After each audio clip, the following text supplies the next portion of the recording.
মোহাম্মদ নাজিমউদ্দিনের উপন্যাস করাচি নিয়ে আজকে আমরা আলোচনা করব। হ্যাঁ, বেশ আলোড়ন ফেলেছিল বইটা। ঠিক, হাতে আমাদের বেশ কিছু সূত্র আছে।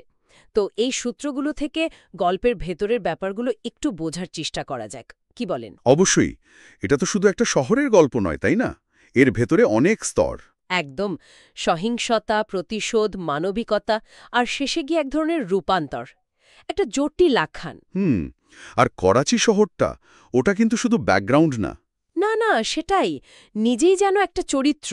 এর ওই নোনা বাতাস আর রক্তাক্ত গলি, এই ব্যাপারটা গল্পের পড়তে পড়তে আছে। একটা মানে নৈতিক টানাপোড়েন তৈরি করে শুরু থেকেই। গল্পের শুরুটাই তো বেশ ধাক্কা দেওয়ার মতো। মেশাল খান, তাই তো? হ্যাঁ, মিশাল খান, স্থানীয়ভাবে যাকে লোকে চেনে মানুষবাগ নামে। মানুষবাগ নামটাতেই কেমন একটা ঠান্ডা মাখার খুনি, কিন্তু এর পেছনেও তো একটা গল্প আছে। অবশ্যই, ব্যক্তিগত ট্র্যাজেডি, পরিবার হারানো, আবার বন্ধুর শেখ আজমের বিশ্বাসঘাতকতা। হুম, এই যন্ত্রণা থেকেই কি সে অপরাধ জগতের বিরুদ্ধে নিজের যুদ্ধটা শুরু করে? অনেকটা তাই। তার একটা নীতিবাক্য আছে না, ওই যে ইন স্যাঙ্গুইন ভারিটাস, রক্তে সত্য। বেশ ভয়ঙ্কর শোনায়। ভয়ঙ্কর তো বটেই। তার কাজের ধরনটাও কিন্তু সাংঘাতিক নিখুঁত। প্রায় শিল্পের পর্যায়ে নিয়ে যায় সে খুনকে। কিন্তু তাকে কি শুধু খলনায়ক বলা যায়? মনে হয় না। না, এখানেই তো মজাটা। মিশাল শুধুই একপেশে ভিলেন নয়, তার মধ্যে একই সাথে যেমন চরম নিষ্ঠুরতা, তেমনি আবার অদ্ভুত এক রক্ষাকর্তা ভাবও দেখা যায়। এই যেমন ধরুন, ওই যে পথশিশুদের প্রতি তার একটা দুর্বলতা। হ্যাঁ, আর গল্প যত এগোয় তার ভেতরের পরিবর্তনটা বেশ স্পষ্ট হয়ে ওঠে। বিশেষ করে যখন সে হত্যার পথ ছেড়ে ওই স্কুলটা খোলে। ঠিক, আলোকধারা শিশুদের জন্য। এটাই প্রমাণ করে দায়িত্ববোধ কিভাবে প্রতিশোধের ইচ্ছাকে ছাপিয়ে যেতে পারে। এই পরিবর্তনটা কি পাঠকের কাছে বিশ্বাসযোগ্য মনে হয়? এত দ্রুত একজন খুনির এমন বদল? দেখুন, এটা হুট করে হয়নি। লেখক খুব ধীরে ধীরে এই পরিবর্তনটা এনেছেন। অনেক ঘটনার ঘাত প্রতিঘাত আছে। যেমন ধরুন, কাবুলের ওই নানব পাচার চক্রের মাথা জালাল খান, তাকে কিন্তু মিশাল নিজে মারল না। ও আচ্ছা। কর্তৃপক্ষের হাতে তুলে দিল। হ্যাঁ, এটা তার পরিবর্তনের একটা বড় মোড়। সে বুঝতে পারে নিজের হাতে আইন তুলে নেওয়াটাই চূড়ান্ত সমাধান না।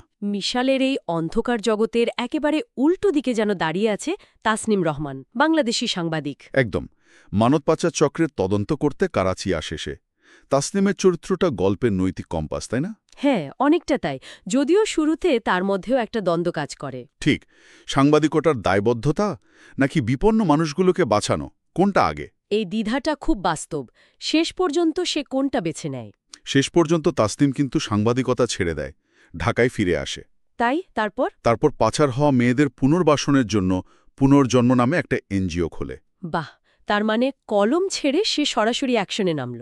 একদম, প্রমাণ করে সাহস শুধু সংবাদ তৈরিতে না, সমাজ বদলেও দরকার।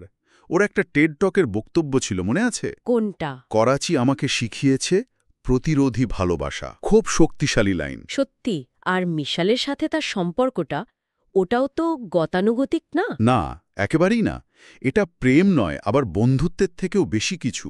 পারস্পরিক নির্ভরতা, আশ্রয়, আদর্শের একটা অদ্ভুত মেলবন্ধন। কিন্তু এদের দুজনের পথ চলা তো সহজ ছিল না।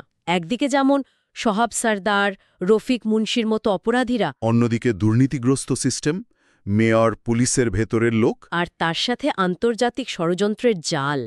শেখ হাজামের ডবল লাইফ, আইএসআই কানেকশন, অস্ত্র পাচার, কি নেই! পুরো একটা জটিল ধাঁধা।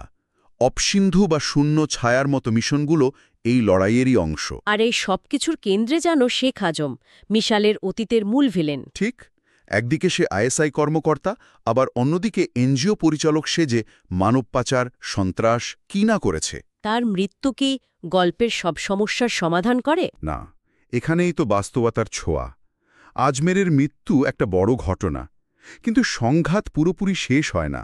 এই যে শেষে মিশাল আবার ছায়া মানব হয়ে করাচিতে ফেরে। হ্যাঁ, আর তাসনিমের কাছে আসা ওই রহস্যময় ফোন কল, এগুলো বুঝিয়ে দেয় আলো আর অন্ধকারের লড়াইটা আসলে চলতেই থাকে। উপন্যাসটা আসলেই কিছু কঠিন প্রশ্ন তুলে ধরে। পাঠকের মনেও প্রশ্ন জাগে।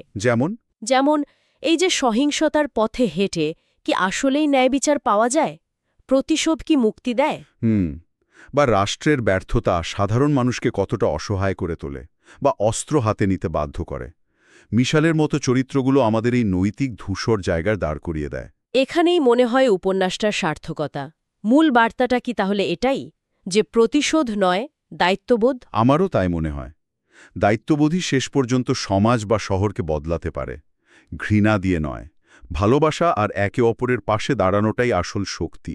মিশাল আর তাসনিম, তারা যেন ব্যক্তি থেকে প্রতীকে পরিণত হয়। হ্যাঁ, আলোকধারা স্কুলের ওই বাচ্চাটার কবিতাটা মনে আছে? কোনটা? একটা শহর ছিল, গুলির শব্দে ঘুম ভাঙত। একদিন এক বাঘ এলো, রক্তে সে আলো আঁকল। এখন করাচি ঘুমোয় গল্পের ভেতর। এই লাইনগুলো, এই পরিবর্তনটাই উপন্যাসের নির্যাস। কিন্তু গল্পের শেষটা পুরোপুরি শান্তির নয়, কিন্তু একটা অসম্পূর্ণতা আছে। হ্যাঁ, এক ধরনের অসম্পূর্ণ শান্তি। করাচি হয়তো আগের মতো রক্তাক্ত নয়, কিন্তু মিশাল সেই ছায়া হয়েই থেকে যায়। তাসনিম তার কাজ চালিয়ে যায়, তারা কিংবদন্তি হয়ে ওঠে।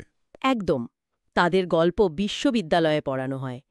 কিন্তু ওই যে অসম্পূর্ণতার রেশ, ওটা লেখক ইচ্ছে করেই রেখেছেন হয়তো। হ্যাঁ, তিনি যেন বলতে চান করাচি শুধু একটা শহর নয়, এটা একটা রক্তাক্ত অস্তিত্ব, যেখানে প্রতিশোধ জন্মায়, মানবতা হোঁচট খায় বারবার। আর শেষে সেই প্রশ্নটাও আবার মনে করিয়ে দেন, তাই না, যেটা শুরুতে ছিল? আলো কি একা কিছু করতে পারে যদি আগুন না জ্বলে পাশে? এই আলো আর অন্ধকার, আগুন আর ছায়ার দ্বৈত অস্তিত্ব। এই নিয়েই হয়তো করাচির পথ চলা। এটাই হয়তো পাঠককে ভাবার জন্য ছেড়ে দেওয়া শেষ কথা।